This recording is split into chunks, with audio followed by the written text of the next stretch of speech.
seconds. Charles Barkley. Johnson around his man, drives his Chambers scores over Mark Jackson. Stoudemire scores. What a defensive effort that time. And Crowder looking for the alley. He puts it down. Kevin Durant. Break it out here. With a long one, won't get it. Long rebound. Finds Booker.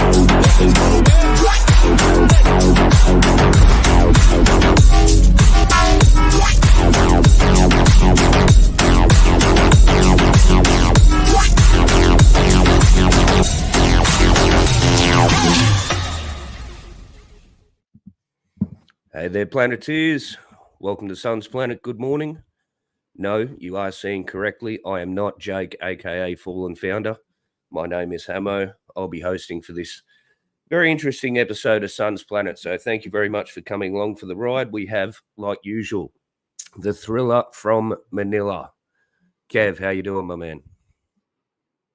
Hey guys, good morning or good evening or good afternoon to regardless wherever you are. We're just happy that you guys are here, and I can't wait this show to start.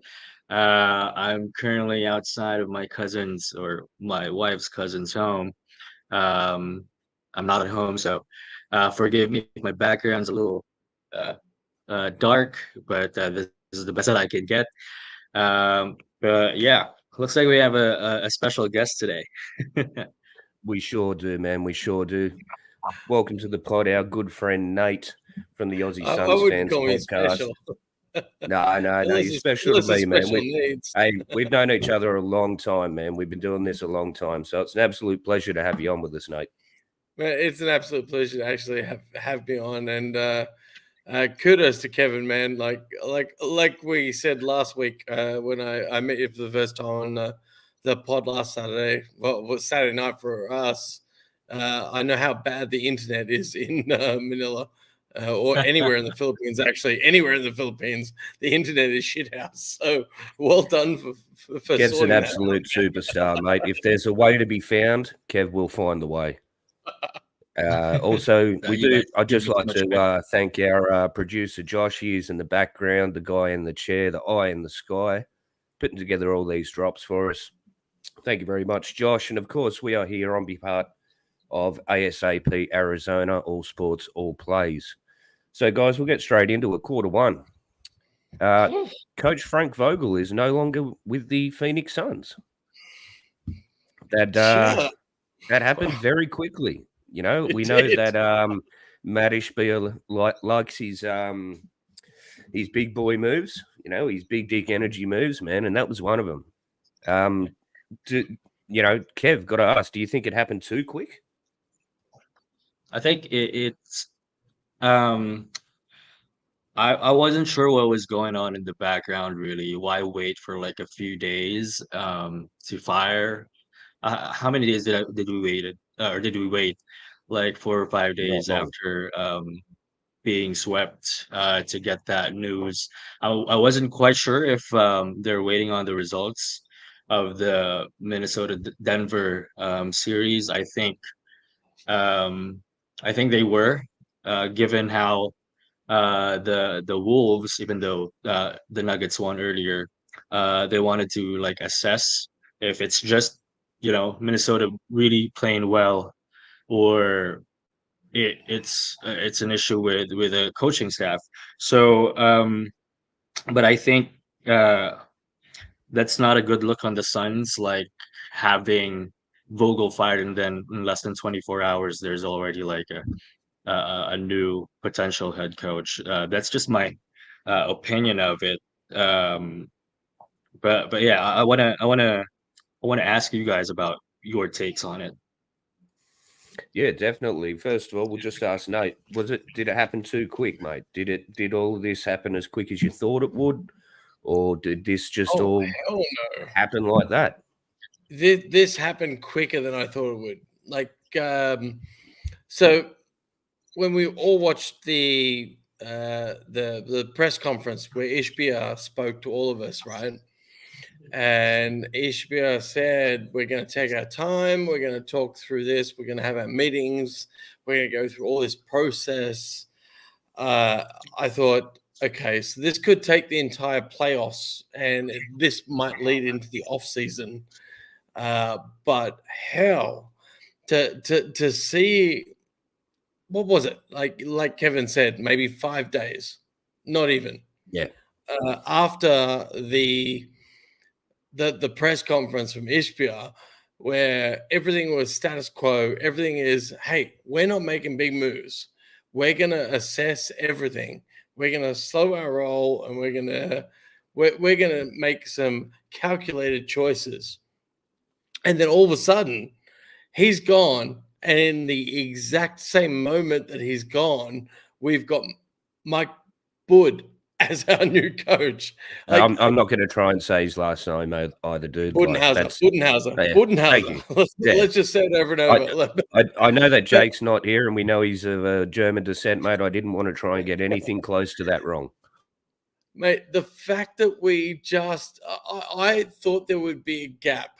I thought there would be a process. I thought there'd be interviews. I thought there'd be I did not think Frankie would get sacked before the finals.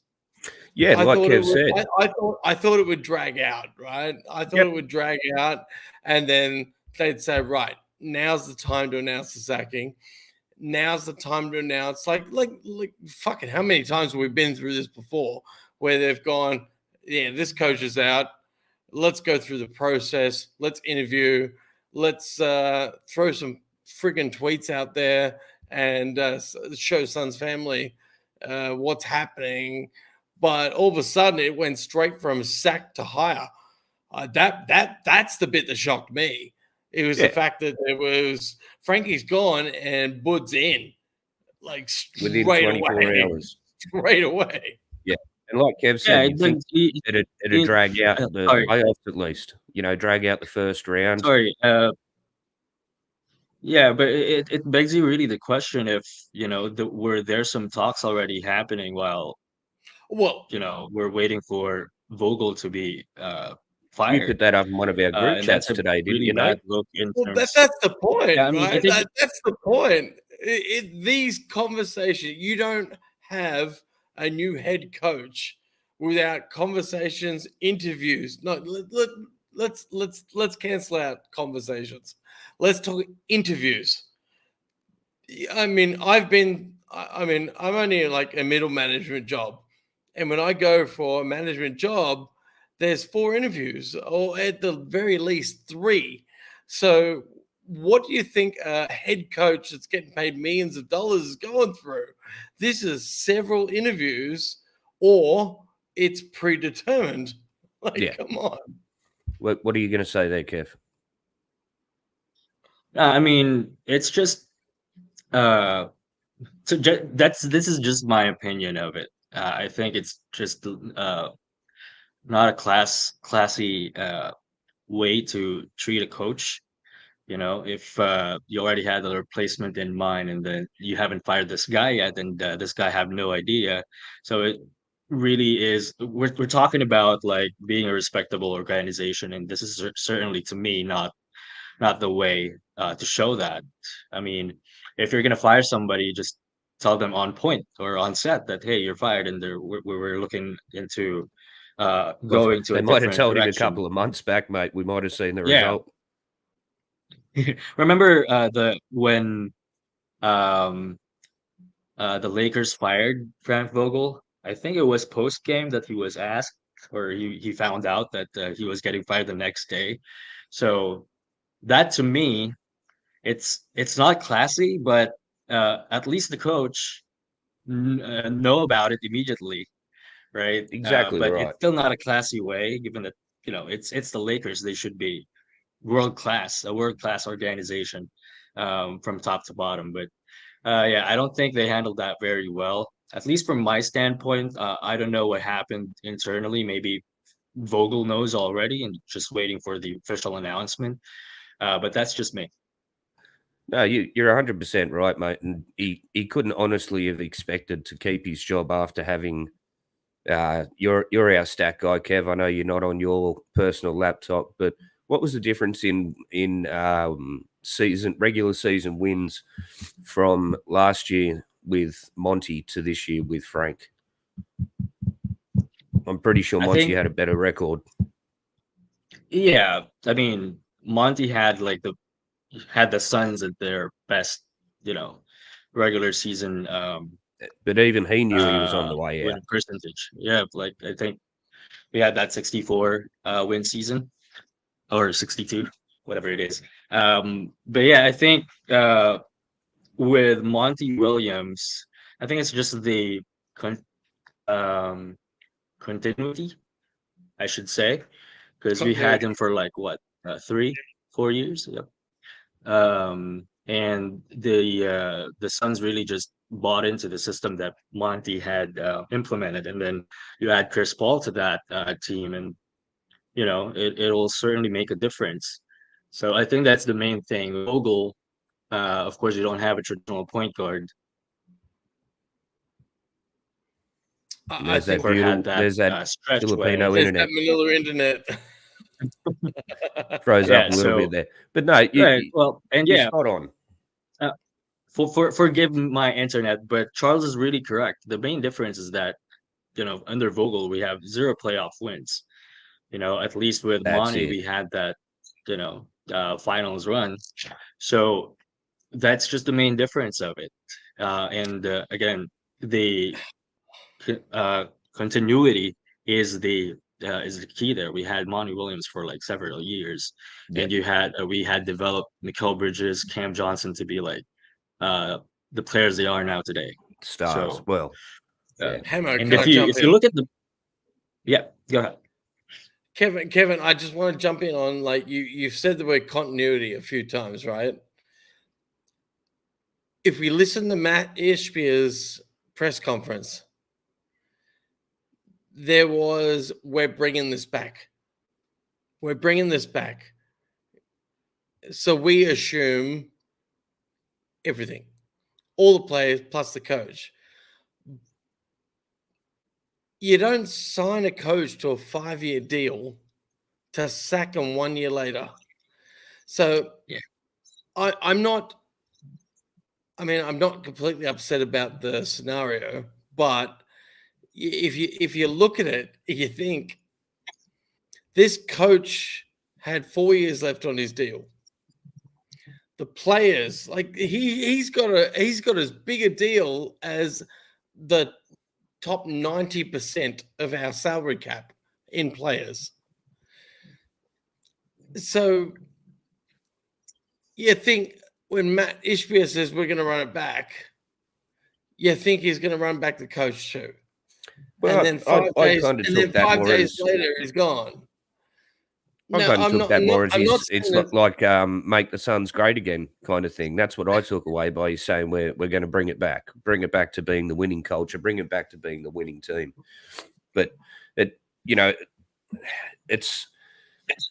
is extremely strange, like you said, Nate, that he's on such a big contract, and they're like, once again, Ishbia, man, we gotta love this guy. We love him as a governor. Not just that. We love him as a human. He's just look you know what? It's Josh not working. Put up. Look at what Josh has put up at the bottom of the screen. Woods has a 5-year contract.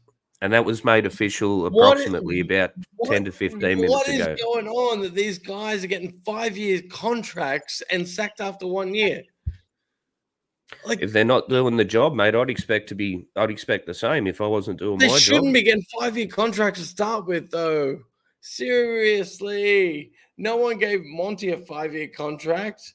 Come on. Thank God they didn't. Thank God they didn't, mate. But It yeah, didn't all right. make So a difference. They all got the same execution strategy. Come on.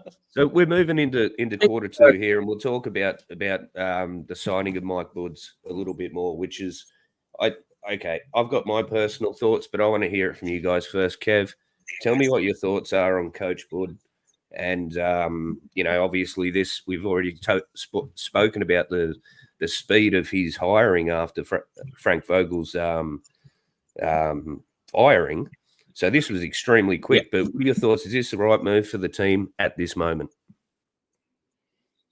I think it's really hard to tell because, okay, so first off, I have this tweet from StatMuse that 1, 2, 3, 4, 5. So highest win percentage by a coach, minimum of 800 games.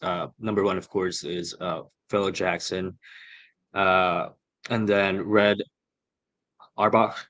I'm not so sure if I'm reading the name correctly. No. Pat Riley, Greg Popovich, yeah. and Mike Budenholzer. So I think that's pretty good to me.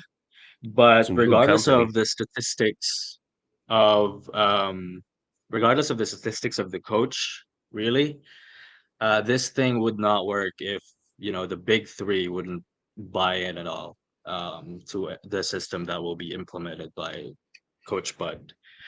It's really about the big three buying into the system if this is going to work. Because if they bought into the system, then definitely the rest of the team will follow and success will follow. So do you think they're going to buy really into Coach Bud's system? Sorry? Do you think that they're going to buy into Coach Bud's system? Maybe if it works like the first 10 games, probably they would buy into it. We've got a lot of time to practice. But if we start losing games first 10, like if we have a record of, let's say, 5-10 or 6-8, in the first 10 games, then I don't think they would buy into it. Just like what happened with Vogel. I think with Vogel, the report said that he completely lost the locker room after that halftime bazooka that he unleashed against the with that Clippers game where we were down like big halftime. So I am hoping that they would buy into it, just so we have like a good run at least next year. But it's gonna be disastrous if they won't. And probably we'll be talking about another coach next year if they don't buy into it. Well, as Huntstar in the chat says, we've already got like 3 coaches on the payroll somewhere else in the either in the league or in the world. So buying into this is obviously going to be a huge part of it. I think that we've spoken about the speed of the hire and firing quite a few times already, but I think this is another brilliant move in terms of how quick this was done by Ishbia, by James Jones, by the bad boy behind the scenes, to make this move quick enough that we have more than enough time before the start of next regular season, even preseason, to get this team molded into the new kind of shape. But Nate, I'm very keen to hear your thoughts, man. You've said to me off air you want to talk about Buds. This is the whole reason you wanted to come on here, man. So let me know what are you thinking about Buds being the new coach of the Phoenix Suns? Well, firstly, I just want to bounce off your comments, right? Like how quickly it was done. That the fact that it was so quickly done means it was premeditated. This shit was arranged. This was done. I reckon Woods was on the cards. It was in the discussion, in the interviews. It was on James and Ishbia's desk well before, I reckon, before the playoffs started. I got to tell you. Yeah. I think it was before the playoffs started. Woods was already our new coach before the playoffs started. That's what I reckon. I just don't see any other scenario. And when you look at Kevin, what you were talking about with coaches' records and stuff, we know from social media that Vogel was out with KD. So Ishbia came in and hang his hat on KD.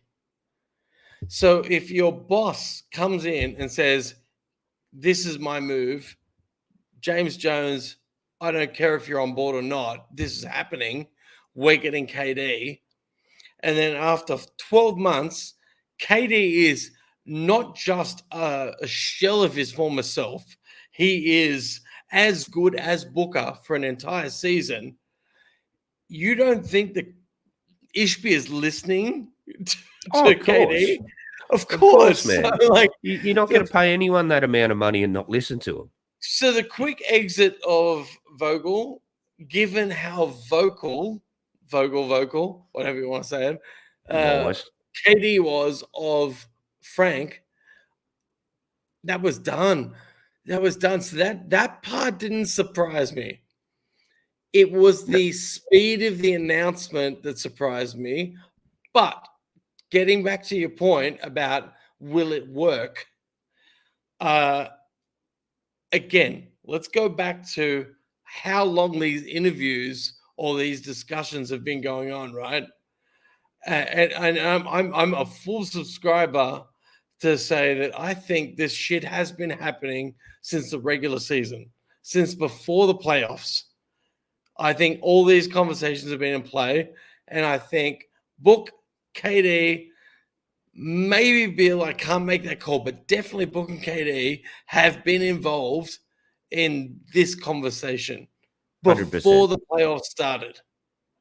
So Yeah. there's no way that Bud's coming in is a dice roll. You'd like to think that they were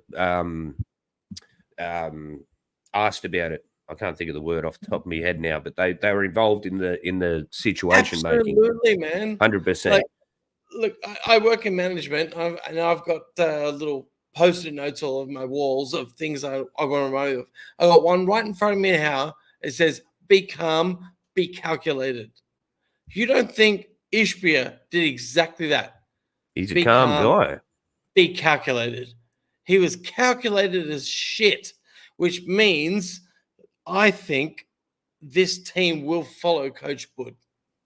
I tend to agree with you as well. Coach Bud, however you want to say it, this is not me wanting it to happen. I'm just looking at the facts going, come on, this is premeditated.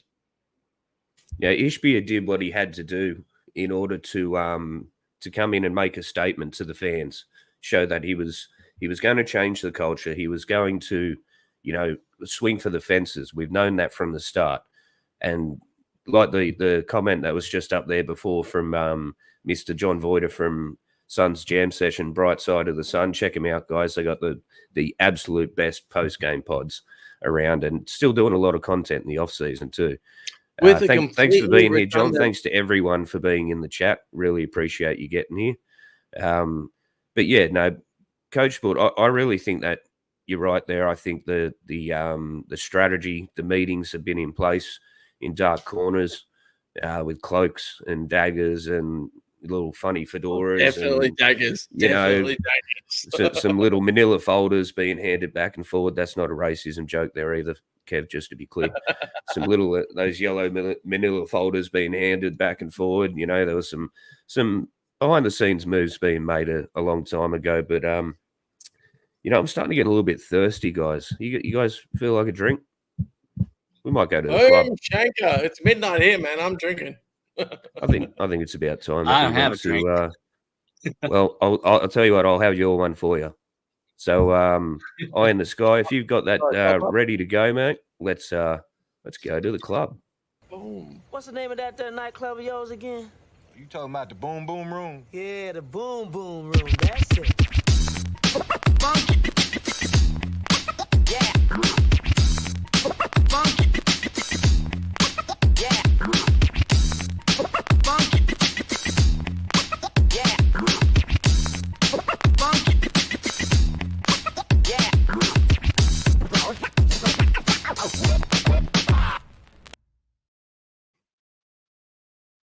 All right. So the Hammer, Boom Boom Room. You know I'm the guy that shits people face to face, right?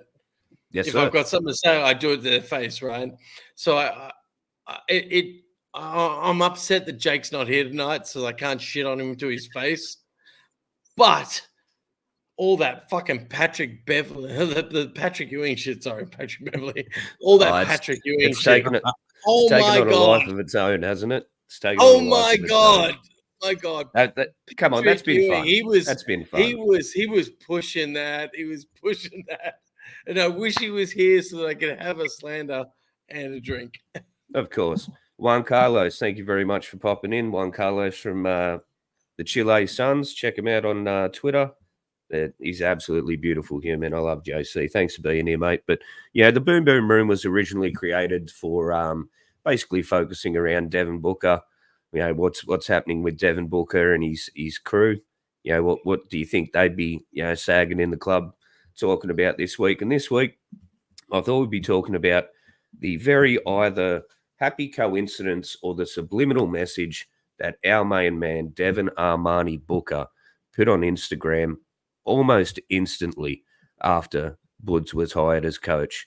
And, thank you very much for Eye in the Sky once again for putting that photo up there for us. But this is a picture involved. Sorry, guys, if you're listening along on Spotify or wherever you're getting your podcast. But this is a picture of Devin Booker, sun shining on his face, a rare smile. We know Booker is quite the stoic kind of person. So, seeing Booker have a photo like this, and he never does anything on social media without, you talk about calculated, you talk about cunning and that. Man, Booker's social media game is strong. So, Kev, what did you think about this photo when you seen it, mate? I know you're a very busy guy. You've been moving house and everything recently, but did you get to see this when it happened, or was it just sort of when everyone else got hold of it?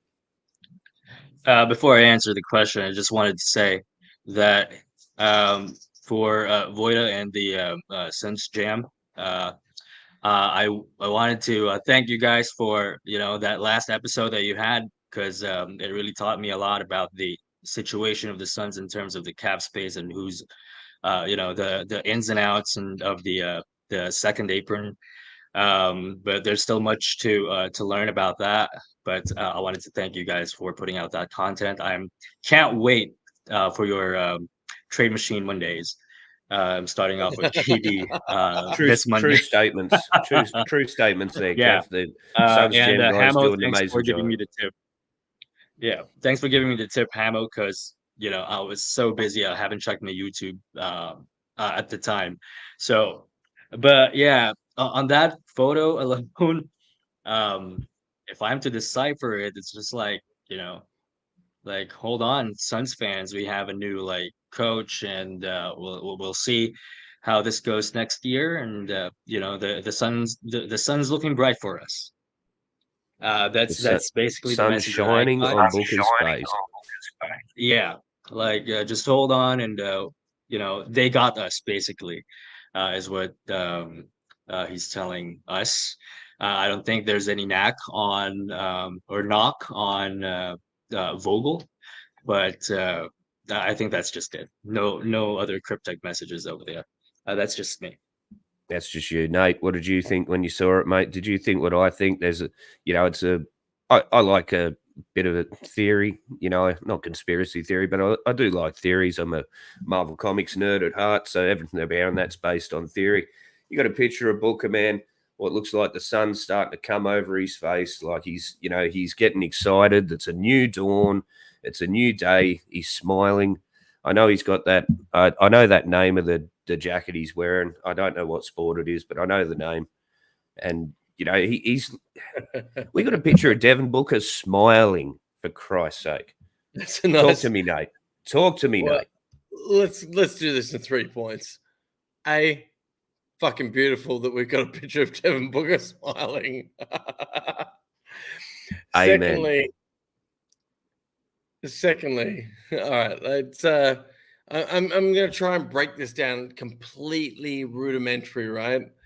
When you're managing a high potential, doesn't matter what industry you're in. If you're managing a high potential, they want strategy, they want direction. All right. So if the leadership isn't on point, if the leadership strategy isn't clear, your flock is going to waver. And you can't have people like Kevin Durant and Devin Booker answering to someone without a clear strategy and a spine. Like, seriously, a fucking spine. Like, I know that Coach Vogel tried via the athletic report to have a spine at one point, but you gotta have it the whole time. Your flock is not gonna respect you if you don't have a strategy and you don't hold them accountable to the strategy. Like that's when what Luke Walton was coaching the Lakers. this is what I do with my stuff, right? I've got a strategy and I hold them to it because my senior management, they expect something from me. And my job as a salesman and a sales manager is to say, this is my strategy for my countries. I'm going to deliver this if I can do X, Y, Z. And I have it on paper. I have it in a PowerPoint. It's presented at the start of the year. These guys have literally not been given, I think this is why I feel, under Frank, have not been given a clear direction. They've been given a, you three are good enough to do it on your own scenario. Now, and it burns me that Coach Bud beat us and then we went and got him. That's what fucking burns me about this transition, that he beat us and we went and got him. But I feel like that picture of Devin Booker as come on, let's be honest. He didn't take a selfie. He's got he's had the professional. He's got media people that took this fucking picture deliberately. Come on, let's be honest. I feel like Coach Bud has the credentials that demands the fucking respect of Katie and Booker. And if you get the respect 100%. of those two individuals, the rest of the team will follow. And I think it fixes a lot of things. All I'm hearing right now is Suns Geek Man just saying, preach. I always felt awkward that we took Vogel from the Lakers. I don't care if they want a chip. I don't care if they want a chip in the bubble. I don't care if that's how he got his ring. It always irked me that we took a bubble coach from the Lakers of all Lakers scraps, teams. mate. Now, it also, as I just said, irks me that we took the head coach of the team that beat us in the NBA Finals. But it's a better fucking scenario than taking Vogel. It's a better scenario than keep hiring the same old rusted out former Suns players as well. You know, at least this time we're mixing it out for people who, if you can't beat them, join them. And we're not joining them, but we're like, hey, come join us. Instead of rolling it back with some of these players like. Well, shit, man. That's our literal, that is our pitch next season, right? We went to the market this year and said, we've got no money. Come join us. That's exactly right, man. We've got the same pitch next season. Like that, our pitch is no different. We're going to free agency going, we got no money. Come join us. Last year when we did it, it was like, fuck, we've got Bradley Beal, Devin Booker, and Booker. Like, seriously, we have got a big three that is to die for. Now what have we got? We've got the same big three and a dented reputation. Shit. Ooh, dented. I guess dented reputation. A dent isn't permanent. You can fix a dent, which is good. Yeah, great. You can fix a dent over a season, but we have an off season. We have a long off season. That makes me nervous. Mate, I'm actually quite happy that we have the long off season. It gives us plenty of time to, like I said, acclimatise, coalesce with a new coach, a new way of thinking. We still don't know who he's coaching the staff. We don't know what that's going to look at look like. We do know that David Fisdale apparently was offered a front office job with the Phoenix Suns, which I do believe he was turning down. So yeah, we're still waiting to see what's happening on the coaching side of it. But moving into quarter three here, guys, we're going to be talking about off-season moves and off-season roster changes. So words out there in the Twitter sphere, in the X, whatever you want to call it. I hate calling it X. I'm just calling it Twitter, guys. Everyone in the world, I'm just letting you know, I'm still just calling We're it too Twitter. old to call it This X. X thing, I'm sorry, it's just stupid. Reading out there in the Twitter sphere, we understand that the Hobbit, Eric Gordon, and the crazy waving inflatable tube man, Drew Eubanks, should not be coming back on this team next year. So, Kev, I think it's pretty obvious to say that we don't particularly want either one of these gentlemen back on our team next year. Are these the biggest moves that you're expecting to see in terms of losing players? Not so much because obviously we're gonna get some new players, but are these the main two that you'd be moving on from? Yeah, I mean, for Eric Gordon, um, if he's your designated sixth man off this team, of course I don't want him to come back. But if he's like the third string off that guard position, then why not? I mean, he can still shoot threes. It's he can still shoot threes and he can still be productive at times, but not in the six man um, category, I should say. For Drew Eubanks, no, it's a no for me. I know the Suns, It's a lost solid the no pick for over everyone, mate. tampering, but you know, I think it's gonna be really unacceptable if the Suns would, or if the Suns let Eubanks walk back into that locker room. I don't Oh, want him on this 100%.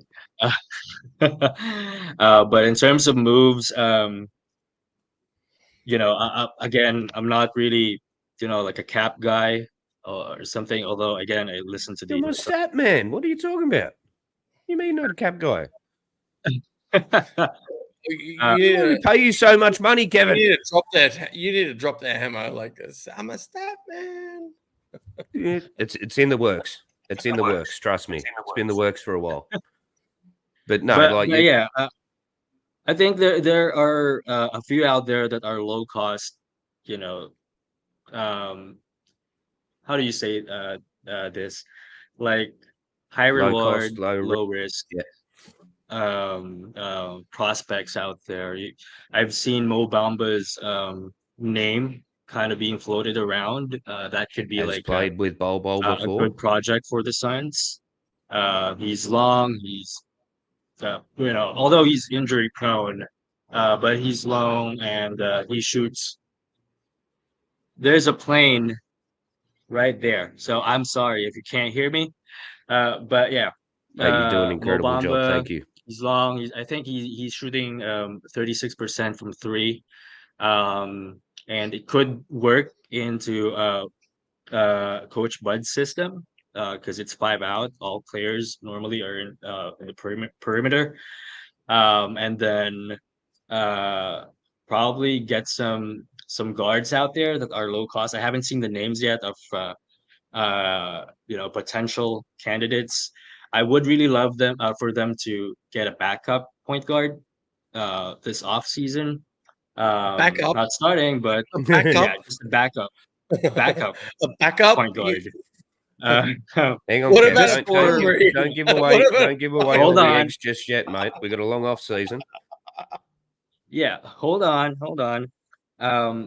Because we've seen stretches in this the past season that when Devin Booker or Kevin Durant sits and Bradley Beal is just all there by himself, the offense becomes really stagnant, and that's where all problems comes from or starts to flow. So I would think a stabilizer off the bench should be a priority. this off season. Yeah, those are my initial thoughts on what type of guys are should we be looking or the Suns should be looking at. Then again, the last 3 or 4 episodes that we've talked about the bench production, which is really really bad. I don't know what the ranking is for bench points throughout the season for the Suns, but just based on the eye test, we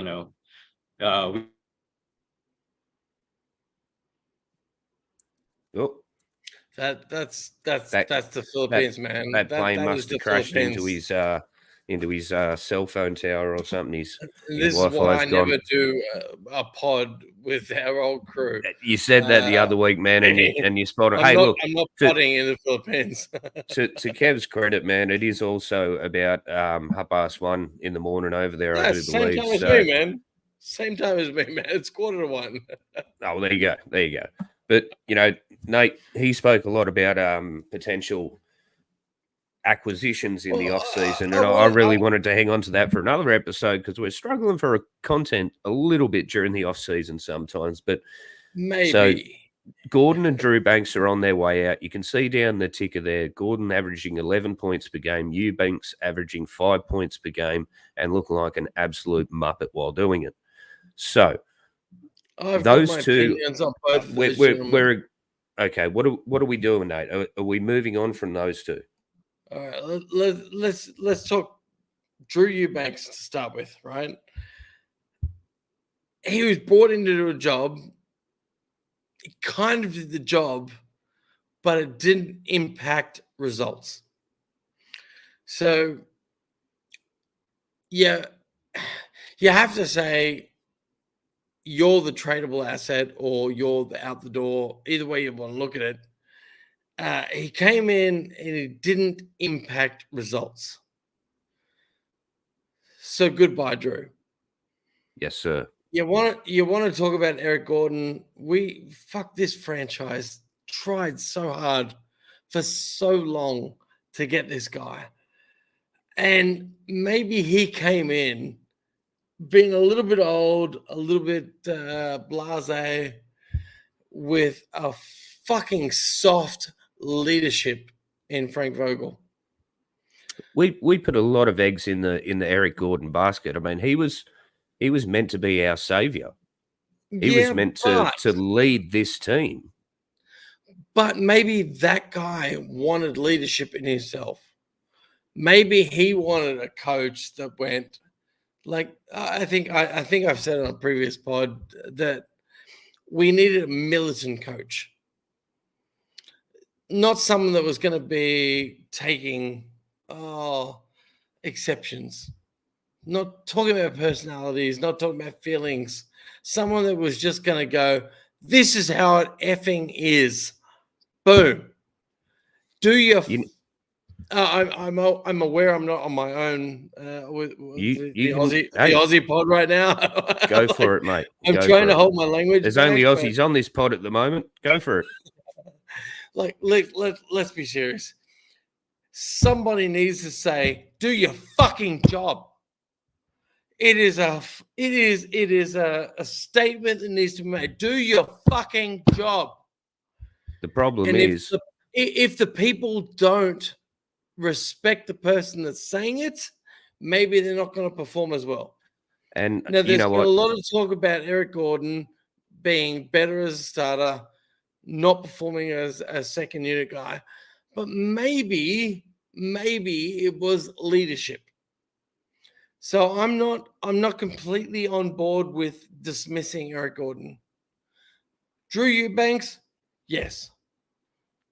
When it comes to Eric Gordon, we over here at Suns Planet and ASAP Arizona were privy to a conversation between Eric Gordon and Frank Vogel at the start of the season, and I'm just going to share that with you now.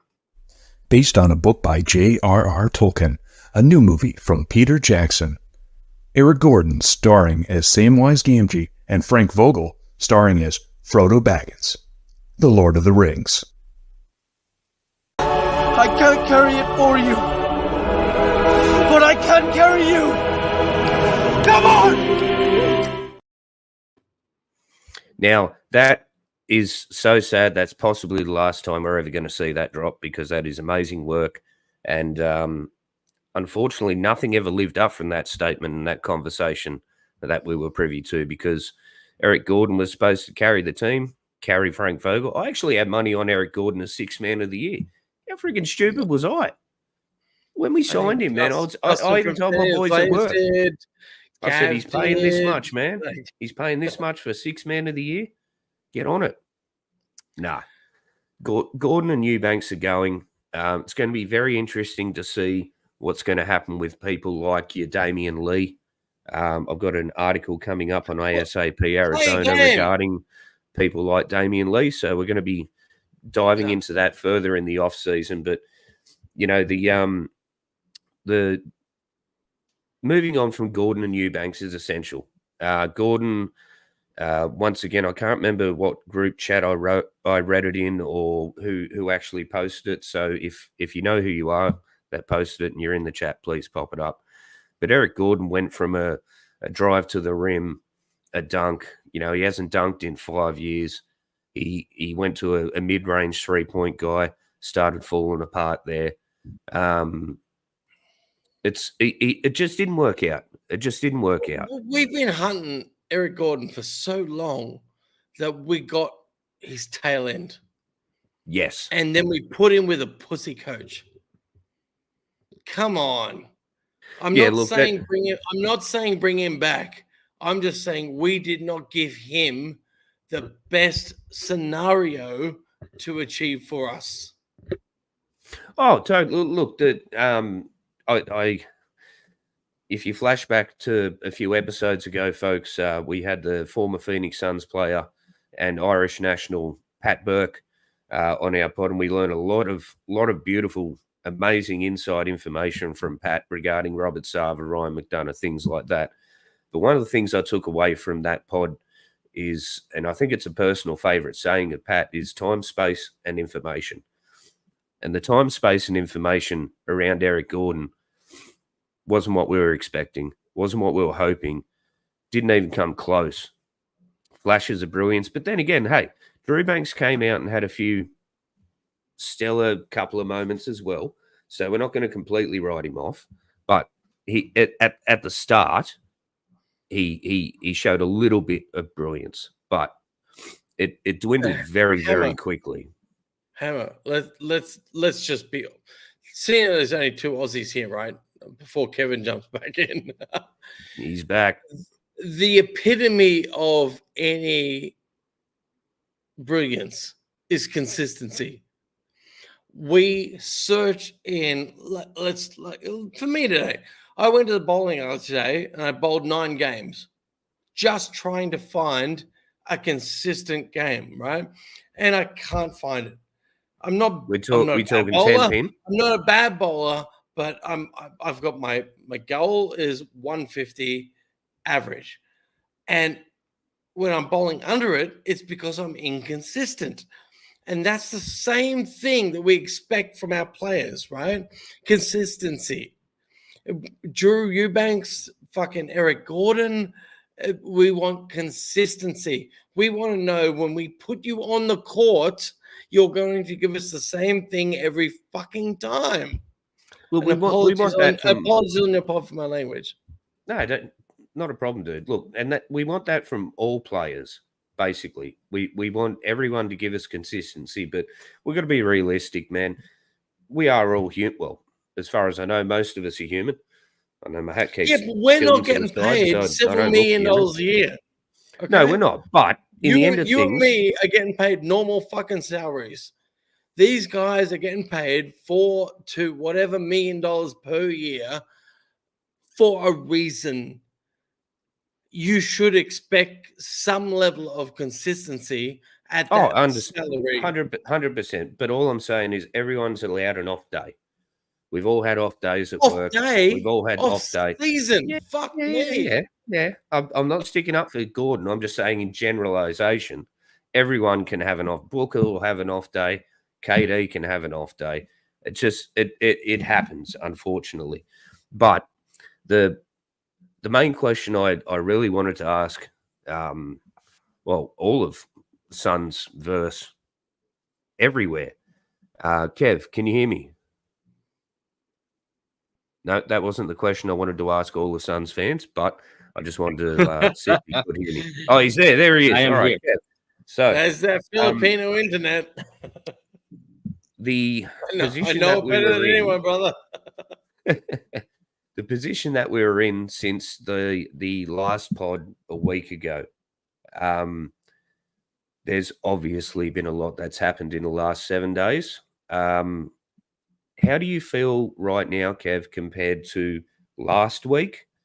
Are you feeling more excited, or are you feeling it's not a bad thing to be nervous or even scared about the upcoming season?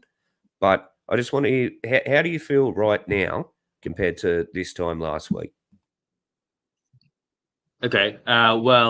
Obviously, there's still a long way to go, and we still have so many changes that I believe will happen. But with the hiring of Coach Bud, definitely, I think I feel like a lot, well, slightly better.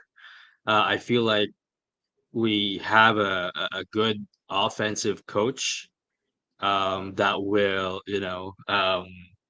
maximize, I hope, the big three, because the Budenholzer teams, I believe they are good 3-point shooters.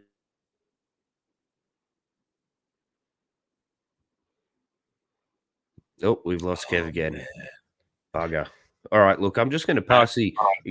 Oh, hang on. You with us, Kev? Yeah, No, I'm right, here. Kev. Yep. All right, go. So yeah, I was saying that I think Coach Bud is a better fit. I hope I am right. So I feel slightly better than what I was feeling um, during our last pod. But again, there's still lots of ways to go. Still so many changes, personnel changes, player movements, obviously. Um, but but yeah, but basically, I feel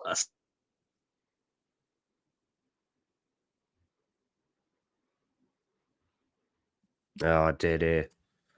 Nate's best friend, dead air. All right, Kev, I'm just going to pass it over to Nate right now. Yeah, I've got some things to say. Lay it on me. All right. So, in my role, I set a strategy for a year, right? That's the strategy. We follow it. If we don't achieve our goal, as long as we follow the strategy that was set up to achieve the goal, we can defend our position upstream. Every time you move into a new year, parts of the last year roll into your next year's strategy. Correct. So for me, parts of what I strategized for Singapore, Philippines, Brunei last year rolls into this year, but I phrase it differently. There's a little bit of a phrase shift with a little bit more specific definition around the next year's strategy. I feel like this team is making the exact same thing. You look at pieces moving, pieces have to move. Of course, man. And we got a couple of brilliant comments in the chat there too. Once again, thank you to everyone in the chat, guys, from all over the world. JC, goddamn, I love you, man. You're so awesome. But Darth Voider, John Voider from Suns Jam Session, we needed an offensive coach, and I think that was a key part of it. You know, we all questioned it. Even last season, back on the Aussies, I'm sure we're on an episode together, Nate, where it was like, okay, we've got a defensive-minded coach.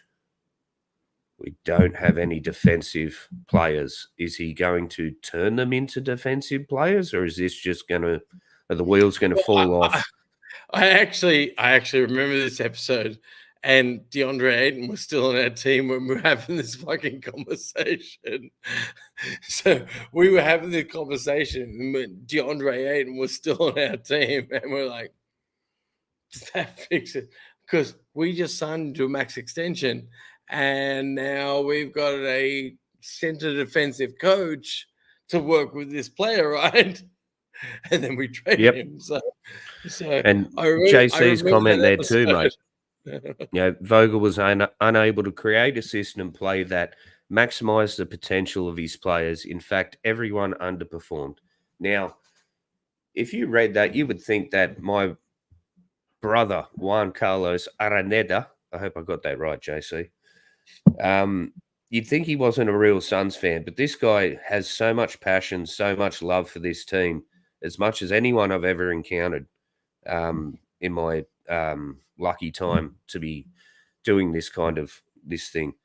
JC's the Frenchman, right? No, JC's from Chile.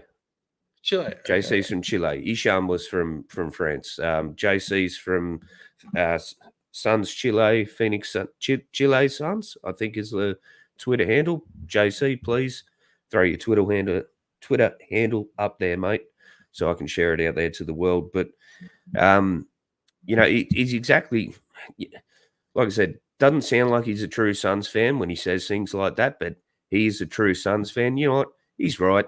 There really wasn't any particular players this year that performed at the level that we know. I wrote an article at the start of the season. 4 of the cards. Exactly. But there we go. Chile Suns. Thank you, JC. Thank you, Voider. I just lost my train of thought then. No, look, there was a lot of things that were expected differently, but we're high expectations as Suns fans. We had very low expectations for 20 years, and then the bubble run changed us as Suns fans. We realized, hang on, we actually have a chance. We could see a championship in our lifetime. The very first.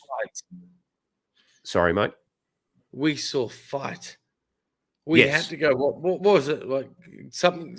It doesn't matter how many wins. It was 0 losses, and we did it. And we still missed out. Yes, but we saw it. We went 8-0 in the bubble, and we were proud. Kelly Oubre was the greatest Phoenix Sun of all time.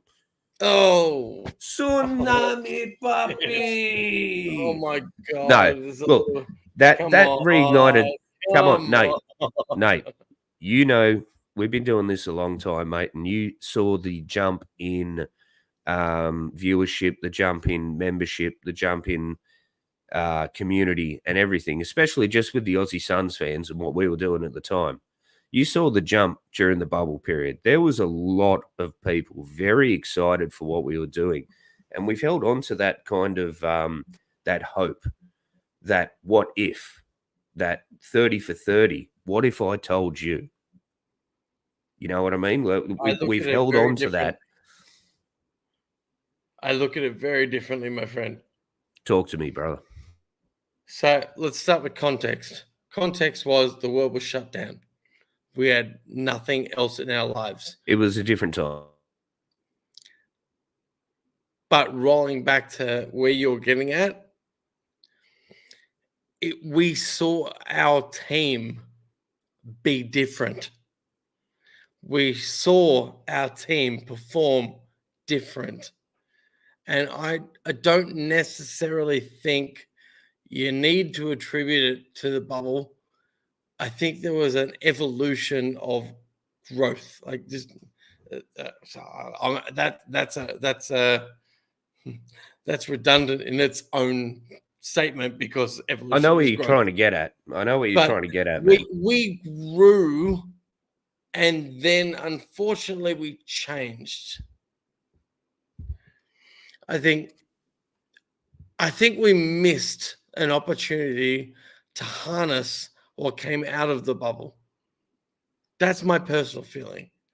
I feel like though. It was a different environment. But we harvested a culture in the bubble. with that, how many wins? 8-0, whatever it was. 8-0. We harvested a culture, and I feel like we fucking lost it when we went back to normal play. Do you think that was, and please, anyone correct me if I'm wrong, but they were all living on site at the time too. They were all living at Disney World or whatever it was. So They I were mean, all getting blowjobs from the same woman.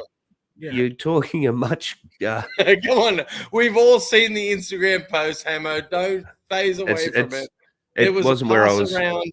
There was a pass around. Wasn't the where I hotel was leaning room. towards.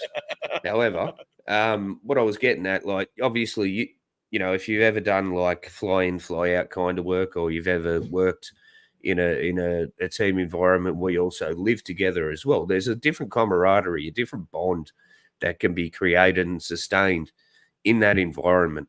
And I don't think the bubble, the cohesion as friends as well as teammates. You know, when we had DeAndre Ayton on all fours, crawling around, barking like a dog, you know, JaVale McGee interrupting everyone. Hey, motherfuckers, you know, getting into it. I don't think we'll ever, unfortunately, see that kind of camaraderie again. And once again, thank you, Pat Burke, time, space, information. I just think that's exactly what it was, man. But we're gonna slowly wrap things up here. Unfortunately, Kev, are you still there, mate? Can you hear us? Yeah, I can hear you guys. Excellent, Kev. You got anything you want to talk about before we head off, mate? No, I think you guys, both made a great point about, all the things. So I'm just gonna give the rest of the stage to you guys because, it's fucking terrible over here. No, that's fine, dude. Look, so says Jay Justin from Fan the Flames. Thank you for coming by, man. DA, don't you remember when DA was crawling around on all fours, barking like a dog, trying to bite people? Come on, man. Some of that was DA highlights. I thought that was his best play all year. All right, so I've got two more questions real quick. Nate, what are you excited for this off season? You're on mute, brother. Nate, you're on mute, brother. That is a problem. It probably actually saved you a bit because I was just going on a rant about DA being a follower and not actually being part of the roof crew. He was not part of that crowd. He was a follower in that crowd, and I'm just so thankful. He's in Portland. I'm so thankful. Trailblazing. So, is there anything in particular you're excited for this off season? Obviously, there's a lot of change. There's a lot of juxtaposition going on. That a lot of things up in the air. Any one thing in particular? Anything you're looking forward to this off season? Man, I am not excited about the off season. I am the opposite of excited. I am nervous as fuck because we had this year. This was the year. Now, I referenced on a previous pod that Richard Jefferson said, you don't win it in your first year. You want to form a big three, you want to form a big whatever, you don't win in your first year, you win in your second year. That's the only thing that excites me. I'm very fucking nervous about the rest of it because we've got so much money tied up in our primary three. And now we've got, let's face it, we've got 3 head coaches on our payroll. Even though we've got one new head coach, great. But we've got 3 on our payroll. I am a little bit friggin' nervous about us being a destination. So last year, absolutely, we were a destination. Free agents would sign for $2 million to come play with us because they thought this is the shit.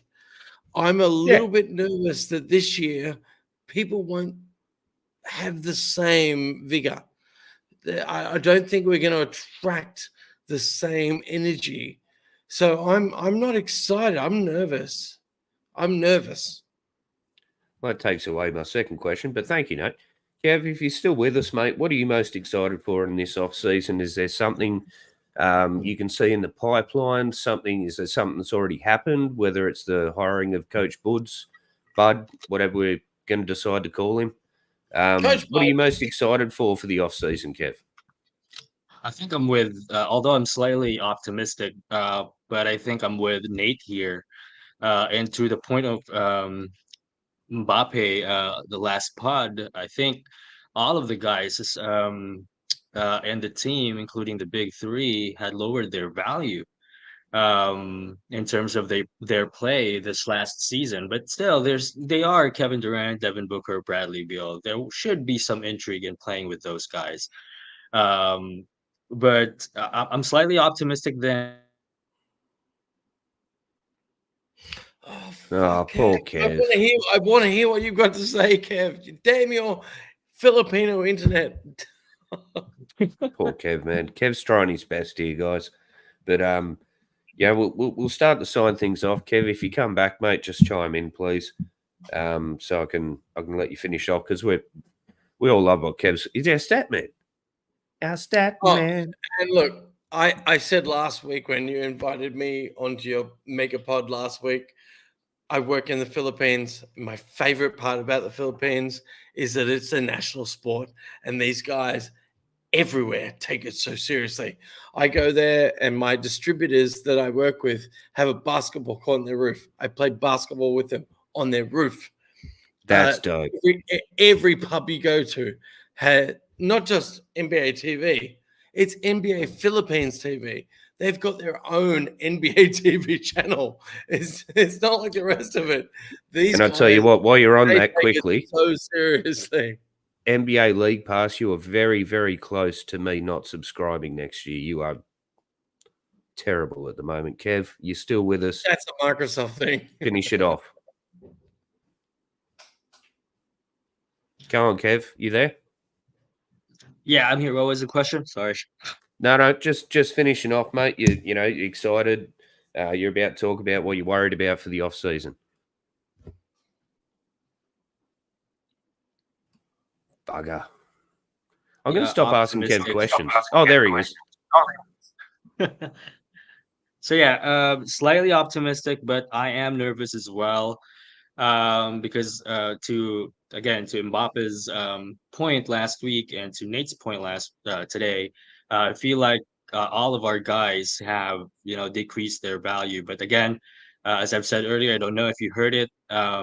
I think there is still a lot of intrigue in playing with the big three. So I think we are still gonna attract some free agents who wanted to.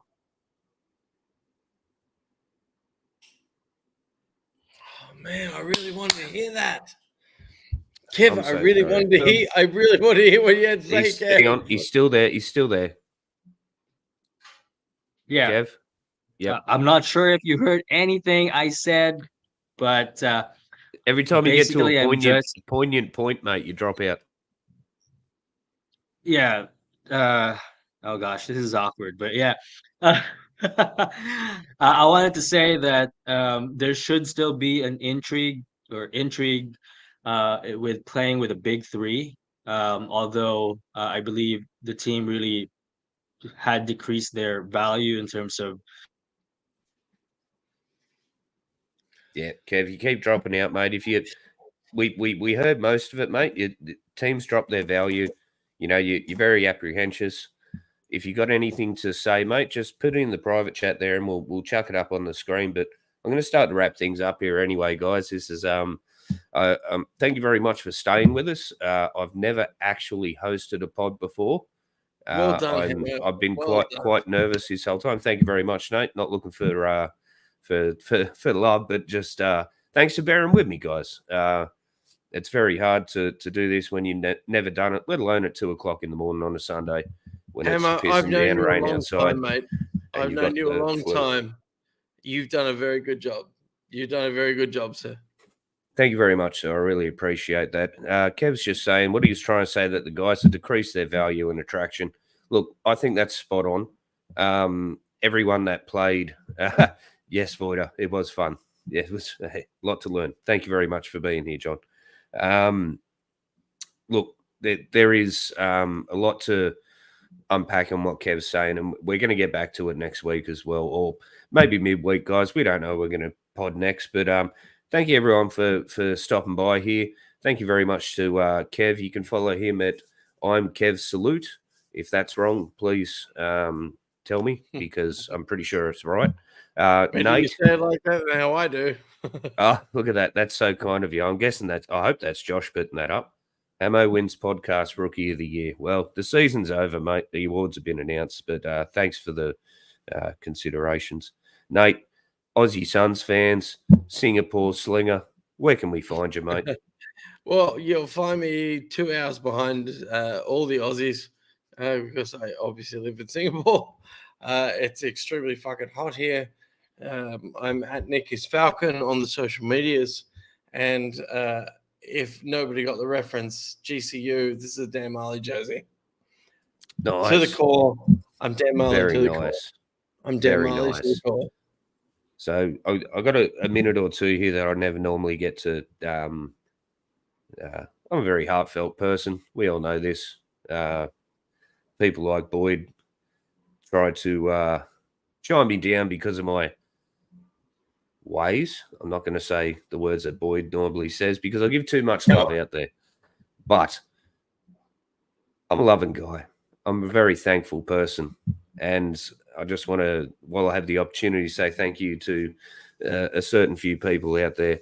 Number one, I want to thank Josh Huntstar05, our producer. Thank you very much for being our guy in the chair, the eye in the sky. You've really, really helped me get through this episode. Thank you very much to ASAP Arizona, All Sports, All Play.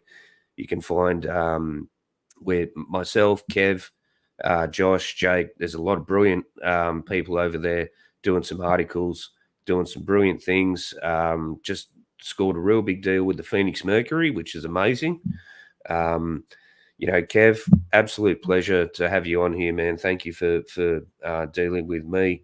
Jake, fallen founder, unfortunately couldn't be here because he's doing his daddy duties. We love you, Jake. We definitely missed you. I missed hearing your voice a lot. But yeah, guys, thank you very much for everyone getting involved in the chat. Main stalwarts, your JC, John Voider from Suns Jam. Thank you so much for coming by, man. You drop a lot of royalty and provenance to this podcast. So says Jay, the same, part of the podcast Illuminati. Hey, kudos to Josh too. Like, I actually, Josh is the best. When we were chatting before the episode started, and we're chatting Josh because I chatted Josh last week, and it was talking about his haircut, and I was like, oh, he's got his hair long now, it's short. He doesn't look like a fisherman anymore. I thought he was going to be on the pod, and like we're chatting before this pod, and he's like in the screen. I'm like, Josh, I'm like, good, this can be fun. And I didn't realize he was a behind the scenes guy because his hair is fucking awesome. He's got better hair than I do. Trust me, that's why I wear caps. Like seriously. Why all us Aussies do, except Boyd. And his voice, man, that guy's voice. Hey, Josh, you've got a great voice, man. You should be on the pod. Josh has been on the camera quite a few times. I'm extremely blessed and lucky. We all are over here at Suns Planet to have the backing of Josh Huntstar05 on behalf of ASAP Arizona, because every graphic you see here, guys, every part on the ticker, all the drops, the intro, the outro, the boom boom room. Josh does all the work behind the scenes to make an idiot like me look okay at what I do. And I'll forever be grateful to you, man. But sum it up, everyone in the chat, Charles, JC, so says Jay. Yes, Nate will shut up so I can keep talking nice things about you, brother. But Classy Nasty, everyone, thank you very much for showing up. And you know what? We're going to do as many of these as we can in the off season. As long as content's available, we will provide as much content to you as possible. You can follow me at Sir Hamo on Twitter. There's not much else to say except Al, take us away. Wherever you are, whatever you're doing, stay with us as the Suns get set to shine here on their home court. Here's Perry. Cigar Hurd. Here's the jump shot. Good! It's good! Al McCoy with you courtside. Pumped up a three. Shazam! He ties it. Hey, D.A. Al and Tim up here. Happy birthday! Right. Yeah. I know it's the moment. Happy birthday, baby! Here's Cameron Payne out on top. Durant, three-pointer straight away. Shazam! I just want to take this opportunity to thank everyone in this arena this afternoon, to all of those that are watching and listening on radio and TV. Thank you for allowing me to tell the story of the Suns for 51 great years. That pretty much wraps things up here. And for one last time, this is Al McCoy saying thanks for being there. Thanks for being with us tonight. And from the Footprint Center here in downtown Phoenix, we'll just say so long for now.